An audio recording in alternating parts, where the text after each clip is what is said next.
આમોદ નગરપાલિકામાં ખાડા પૂરવાના નામે નાણાંની હોળી, પ્રમુખના જ વોર્ડમાં ભ્રષ્ટાચારના ગાજતા આક્ષેપોથી રાજકીય ગરમાવો. વિપક્ષ આક્રમક તો ઉપપ્રમુખે કહ્યું ખામી હશે તો ₹1 પણ નહીં ચૂકવાય. આમોદ શહેરમાં રસ્તાઓ પરના ખાડા પૂરવાની કામગીરી હાલ ભારે વિવાદના વમળમાં ફસાઈ છે.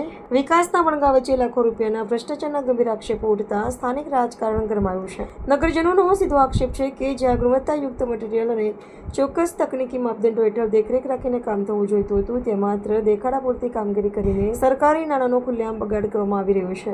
જનતામાં ફેલાયેલા ભારે રોષ વચ્ચે એવી ચીમકી પણ ઉચ્ચારવામાં આવી છે કે જો કોઈ પણ પ્રકારની ઝીણવટભરી તકનીકી તપાસ કર્યા વિના કોન્ટ્રાક્ટના બિલો પાસ કરવામાં આવશે તો તેને ભ્રષ્ટાચારને તંત્ર દ્વારા અપાયેલું ખુલ્લું રક્ષણ અને સરકારી મોહર માનવામાં આવશે. આ સમગ્ર વિવાદમાં સૌથી ચોંકાવનારી અને ગંભીર બાબત એ સામે આવી છે કે જ્યાં હલકી ગુણવત્તાના કામના આક્ષેપો થઈ રહ્યા છે તે વિસ્તાર આમોદ શહેર કોંગ્રેસ પ્રમુખનો પોતાનો જ વોર્ડ છે અને તેમના નિવાસ સ્થાનની આસપાસનો જ ભાગ છે. સ્થાનિકો સવાલ ઉઠાવી રહ્યા છે કે જો નગરપાલિકાના પ્રમુખના જ વોર્ડમાં આવી લોલમલોલ અને ગુણવત્તાવિહીન કામગીરી થતી હોય તો શહેરના અને વિસ્તારોની સ્થિતિ કેવી હશે. અત્રે નોંધનીય છે કે અગાઉ જનતાએ ભાજપને સત્તામાંથી હટાવીને કોંગ્રેસને વહીવટ સોંપ્યો હતો, જેથી પારદર્શિતા અને સ્વચ્છ વહીવટ મળે. પરંતુ જો નવા શાસનમાં પણ ભ્રષ્ટાચારની આ જ જૂની માનસિકતા અને પદ્ધતિઓ ચાલુ રહેશે તો તે જનતાના વિશ્વાસ સાથે સીધો વિશ્વાસઘાત ગણાશે. આ ગંભીર આક્ષેપો અને વિપક્ષના પ્રહારો વચ્ચે આમોદ નગરપાલિકાના ઉપપ્રમુખ સાજિદ રાણાએ સામે આવેલી સ્થિતિ સ્પષ્ટ કરી છે. તેમણે જણાવ્યું કે વેપારી એસોસિએશન, સ્થાનિક વેપારીઓ અને પત્રકારોની રજૂઆતોને ધ્યાનમાં રાખીને જ આ ખાડા પૂરવાની કામગીરી શરૂ કરાઈ છે. ઉલ્લેખનીય છે કે આ જટિલ સમસ્યાના નિકાલ માટે અને જનતાના આક્રોશને શાંત કરવા માટે વહીવટીતંત્ર દ્વારા ત્વરિત અને પારદર્શક પગલાં લેવાની વાર્ય છે. સૌથી પહેલા તો સમગ્ર કામગીરીના ચૂકવણા પર તાત્કાલિક રોક લગાવીને એક સ્વતંત્ર ટેકનિકલ કમિટી દ્વારા રસ્તાઓની ગુણવત્તા અને સામગ્રીની લેબોરેટરી ચકાસણી થવી જોઈએ.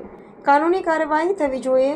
પક્ષપાત વિના કસૂરવાર એજન્સીને બ્લેકલિસ્ટ કરી તેની સામે કડક કાનૂની કાર્યવાહી થવી જોઈએ અને જે તે નબળા રસ્તાઓ કોન્ટ્રાક્ટરના ખર્ચે જ ફરીથી મજબૂત રીતે તૈયાર કરવા જોઈએ, જેથી ભવિષ્યમાં સરકારી નાણાંનો આવો બગાડ અટકે અને નગરજનોને સાચો વિકાસ મળી શકે. શું નામ તમારું? મારું નામ મુકેશભાઈ લક્ષ્મણભાઈ રબારી છે. શું કહેશો મુકેશભાઈ, આજે રસ્તા રિપેરિંગની કામગીરી હાથ ધરવામાં આવી છે તે બાબતે? હવે આ વોર્ડ નંબર 2 છે જે પ્રમુખ સાહેબનો વિસ્તાર છે. હવે આ જ વિસ્તારમાં અવર જવર માટે બધા આ જાહેર રસ્તો છે. અહીંયાથી નીકળતા અમે જોયું કે આ જે કામ કરેલું છે લાખો રૂપિયાના ખર્ચે, તેનું કશું દેખાતું નથી. ચોક્કસપણે એવું દેખાય કે એટલું કપચી અને રેતી જ વાપરેલી છે.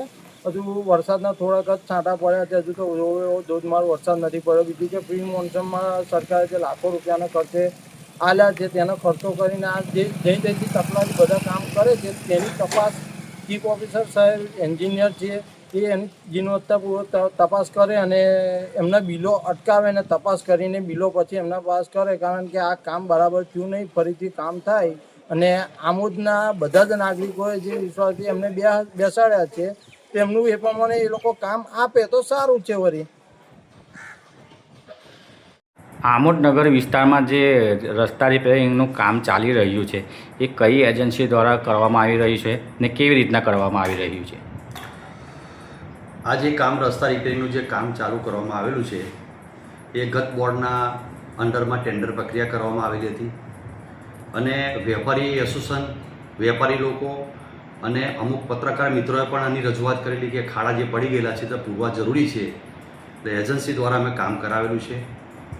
મને જે માહિતી મળી તે પ્રમાણે 2 નંબરના વોર્ડની અંદર કામની ગુણવત્તાની વાત છે તો રસ્તા રિપેરિંગના કામની અંદર એવું હોય છે કે જાહેર રસ્તા પર કામ હોય, કામ કરેલું હોય એટલે સાધનો અવર જવર કરતા હોય છે, ટ્રાફિક એને બંધ નથી કરી શકતા અને 3-4 દિવસ પહેલાં પણ રાતે વરસાદ પડેલો હોય તો એ રસ્તો કદાચ ડેમેજ થયેલો હોય, પરંતુ નગરપાલિકા દ્વારા એક પણ એજન્સીને ₹1 પણ આપવામાં આવેલો નથી.